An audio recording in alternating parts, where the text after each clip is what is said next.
हरे कृष्णा। जब भी हमसे गलती होती है ना, तो हमें लगता है कि हमें लोगों ने माफ कर देना चाहिए, और हम अलग अलग जस्टिफिकेशन दे देते हैं कि इसने मेरे साथ ऐसा किया इसलिए मैंने ये गलती की, इसने मेरे साथ वैसा किया इसलिए मैंने ये गलती की, मेरे साथ ऐसा हुआ था, मेरे साथ ऐसी सिचुएशंस आई थी इसलिए मैंने ये पाप कर दिया। तो हम हर बार ना जस्टिफिकेशन ढूंढते हैं अपनी गलतियों के लिए।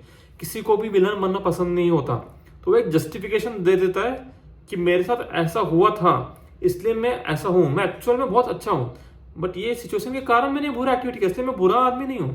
तो किसी को अपने आप को विलन साबित नहीं करना होता है, तो हमेशा वो जस्टिफिकेशन ढूंढता है कि ये जस्टिफिकेशन के कारण मैंने बुरा एक्टिविटी किया, भले वो कितना बुरा आदमी भी हो। हर एक आदमी अपनी गलतियों के लिए जस्टिफिकेशन दे देता है कि ये इस कारण से मैंने ये गलती किया और इसलिए मुझे सजा नहीं मिलनी चाहिए।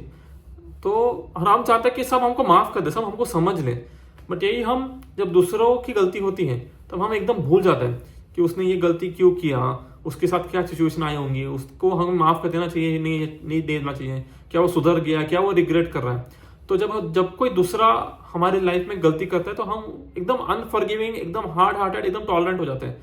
बट हम चाहते हैं कि हमारी इस कहानी सब सुने, हमारा जस्टिफिकेशन सब सुने और हमेशा माफ कर दे। बट जब दूसरों की बात आती है तो हम चाहते हैं कि उनको कोई माफ ना करे। उन्होंने हमारे लाइफ में कितना भी अच्छा कुछ किया हो, भले ही हमारे घर वाले हो, हमारे रिलेटिव्स हो या फिर कोई मीडिया पर्सनैलिटी हो, उसने कितना भी कुछ अच्छा कर लिया हो, उसने अगर ये गलती की तो उसने गलती की है कैसे, उसने ये किया है क्यों, उसने ये सब किया है क्यों, हम अलग अलग रीजन ढूंढते हैं और एकदम इनटॉलरेंट हो जाते हैं, उसको कभी माफ नहीं करेंगे। बट भले ही उसने एक गलती कर लिया हो, अगर उसने बहुत सारी चीजें अच्छी की हो तो, और अगर वो रिग्रेट मेंशन कर रहा है कि ये कोई गलती हो गई है मुझसे, तो उसे माफ कर देना चाहिए। भगवद गीता में से रिलेटेड एक श्लोक है, अपि चेत्सु दुराचारो भजते माम अनन्य भाग साधु रेव स मंतव्य समग्यो ही व्यवस्थित ऐसा। तो भगवान कृष्ण कहते हैं कि अगर कोई मेरा भक्त है, वो अगर बहुत बड़ा बुरा कुछ एक्टिविटी भी कर ले, बट वो अभी सुधर गया है, अभी से वो मेरी भक्ति कर रहा है, और अगर उसको रिग्रेट आ रहा है और वो अभी सुधर गया है और अभी फिर से वो एक्टिविटीज नहीं कर रहा है, तो मैं उसे माफ कर देता हूँ। तो भगवान कृष्ण भी बड़े से बड़े पापी को माफ कर देते हैं अगर उसने रिग्रेट मेंशन कर लिया हो और अभी वो सुधरना चाहता हो।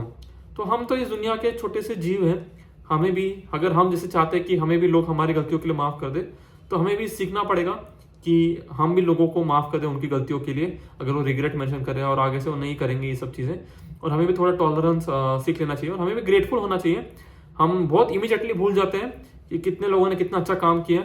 एक छोटी सी गलती के कारण हम लोगों की सारी अच्छाइयाँ भूल जाते हैं और सिर्फ वो नेगेटिव एक छोटी सी चीज़ याद रखते हैं। तो हमें नहीं भूलना है कि अगर हम किसी ने हमारे लिए कुछ बुरा किया, हम वो नहीं भूलते, तो उसने हमारे लिए कितनी सारी चीज़ें अच्छी की हैं वो भी हमें नहीं भूलनी चाहिए। ठीक है, हरे कृष्णा।